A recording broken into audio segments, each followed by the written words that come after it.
gonna look like now. Hi everyone, welcome back to my channel. As you can see, we are in a little bit different scenery because I'm in Poland. If you hear any steps, just a little disclaimer, this is my dog BIBI and cat Cici. They may show up at some point here. Today I have a little bit different topic to talk about. It's not necessarily just a life update, what's going on. It's actually something quite specific that I wanted to mention here. It obviously is, there's Cici. It obviously is something related to my life because that's something I can talk about, but not only my life. And today's topic is having an addictive personality.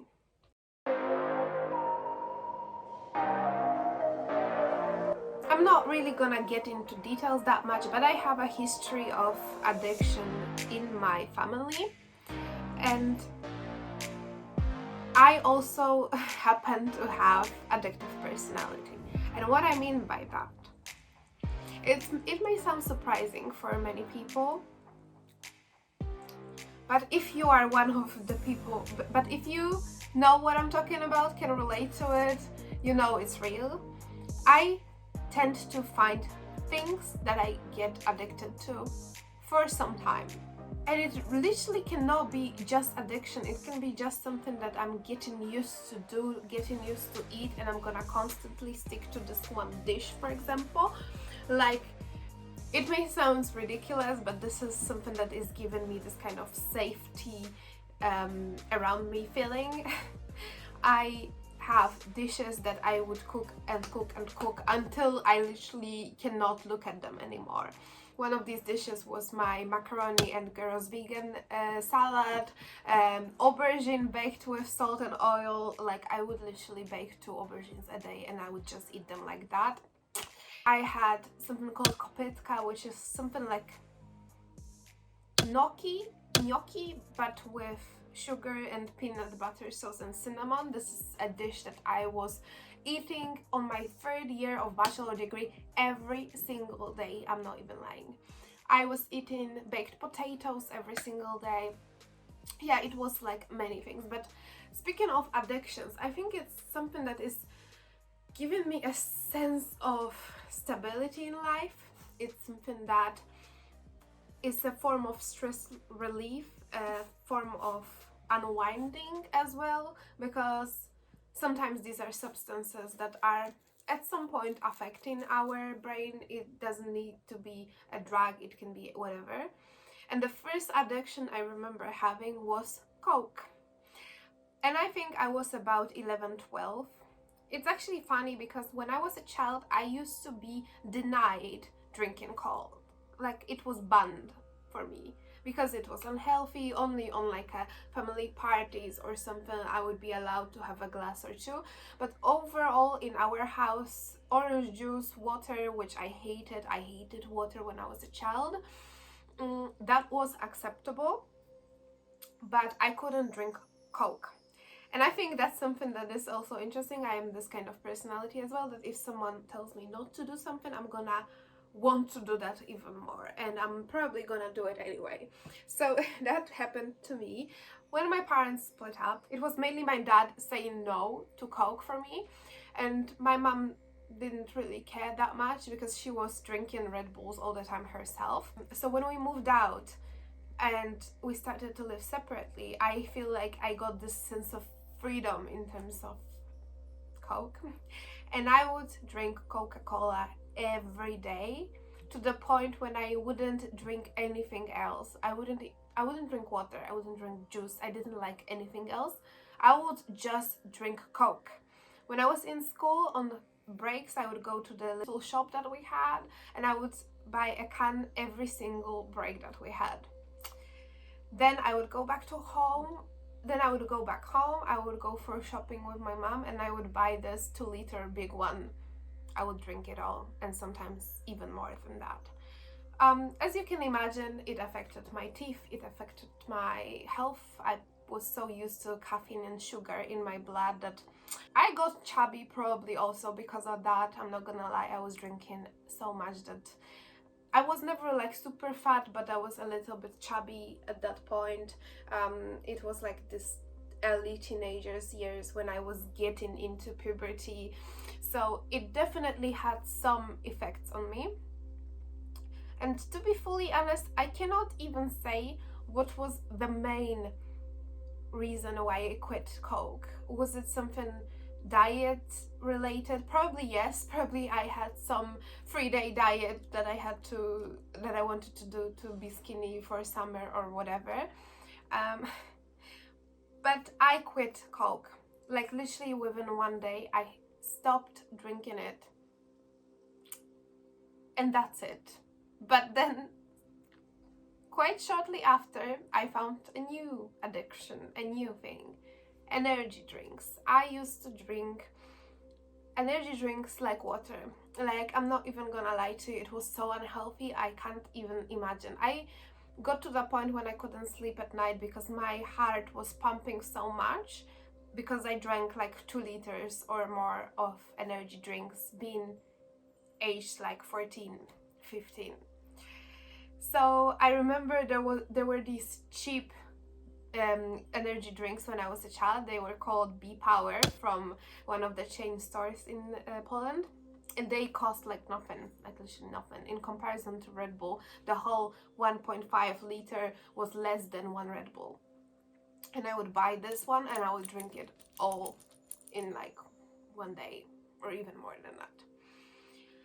And I was drinking energy drinks until late high school, and again it's quite, oh bless you, zdrówko. Then I started smoking. I quit energy drinks the same way as I quit Coke. I cannot even explain. Like, I have this mentality that I cannot just gradually go lower doses or like just get rid of it slowly. No, it needs to be decision made in one day. And that's the kind of decision I made, and I was smoking cigarettes in that time. And I remember, obviously it is an addiction as well. I had 1 year before my 18th birthday when I quit smoking. I was also quitting chocolate and all the other things. This was my big resolution to lose weight and become better before my 18th birthday. Of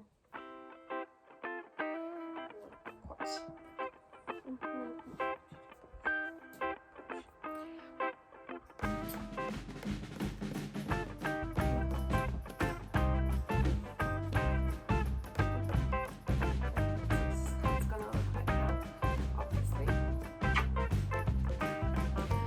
But I was on and off with smoking cigarettes for a long time, until my university.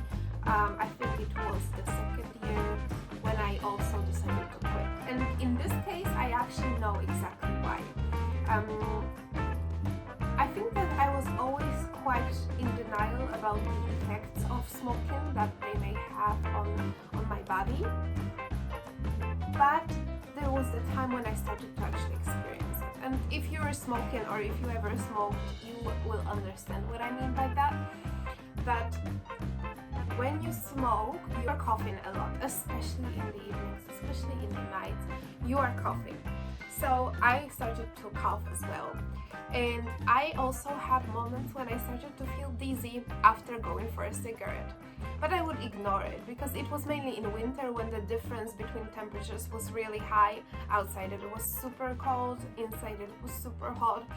And I would like get inside in this temperature after a cigarette and I would feel a little bit drowsy. But then it would go away, I would be fine. Especially on parties, I wouldn't really care that much.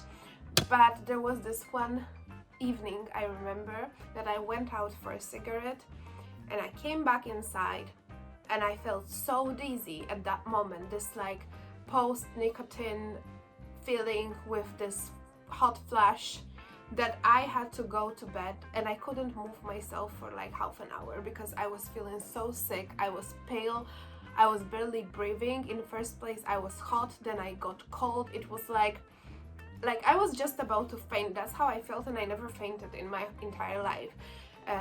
So that was scary, and I think that was the moment that really scared me. And I told myself, oh, that that was like a no for me. But I also didn't want to tell myself I'm quitting, because I tried to do that before, and usually when I'm telling myself to do something, it doesn't work well. So what I did, I was trying to quit cigarettes on a daily basis. Like, I would wake up remembering this feeling, and I would tell myself, I'm gonna try not to smoke today. If I smoke, it's okay. If it's one cigarette, it's not a big deal, but I'm gonna do my best to smoke the least amount of cigarettes possible, or I'm not gonna smoke at all. And that was my mentality every single day. I didn't tell myself, no, absolutely, you're never gonna smoke anything ever again, because I knew this would lead me to nowhere, as always. It's really interesting for me because there are many things in my life that I didn't manage to do this way, like diets. I could never diet in a day after day little step method. Like, I would jump into diets. I would never like go lower and lower with calories, or like, you know, do it the right way. Never. I would always be really stupid. But with cigarettes, somehow I managed to do so, which is quite interesting to me. But I quit cigarettes back then. Until today, I didn't smoke any. It's almost 4 years. And I'm not gonna lie, I do have moments right now when I feel like having a cigarette. But surprisingly, I still remember that moment after this one cigarette and how awful I felt about it. And when I think about this dizziness, this inability to move, to do anything, I kind of don't want to do it anymore. But I also never told myself that I will never smoke anything again, because I don't believe it. I may smoke someday on a party, I may not, hopefully I won't. I would love to not smoke for the rest of my life, but I also know myself. I know I go through different stages, I know I go through different moods, and that's why I don't think that these restrictions, I'm never gonna do something ever again, are wise, because they usually don't work. I think that because my addictive personality is also a part of my from one extreme to the other mentality, that it's all or nothing. I either overuse something or I have to quit it fully. I cannot find balance with things. The next thing that I jumped into was my binge eating, because that is also, I think, a part of this mentality, that I would either starve myself or I would binge eat on everything. And if you're a food addict, or if you ever struggled with food, you probably can understand how food and this feeling after binge, this almost like a high type of feeling, can also be addictive, and it can also be giving you the similar vibe to like being tipsy. And recently during lockdown, I think my next addiction was alcohol, and I talked about it here on this channel as well, how it affected my life, how it became my coping mechanism. And I think each of these things was a kind of coping mechanism for me at some point.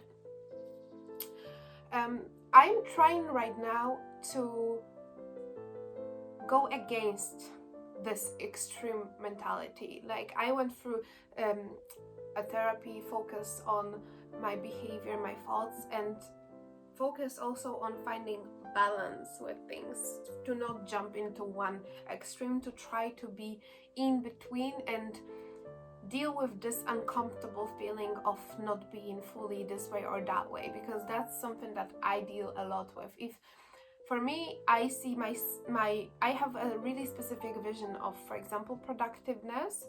And for me, productiveness is only when you wake up early, go to the gym, eat healthy breakfast, go to work, do your job, learn, everything needs to be perfect. This is my vision of productiveness. Or there is another vision of procrastination, when you don't do anything and you watch one series the whole day. And these are literally two modes that I own, that I have in my life. And it's really exhausting to be this or that. So I'm really working on being somewhere in between, to do a little bit during the day but also be able to rest. And I'm really going against and trying to fight this inner criticism that is going on, because that's the big deal as well, that you criticize yourself a lot when you're not perfect the way you would like to be. So that's something new for me, and I also imply it into my addiction life, that I started to drink Coke again and energy drinks, but in moderation. I'm trying to do it sometimes. Sometimes it's nothing for some time, like a week or two.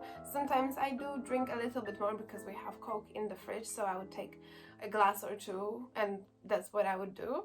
I'm trying to be mindful about not going into extreme again. I'm trying to still drink water and take care of myself in that sort of way. Same with alcohol. I'm trying to not overuse it.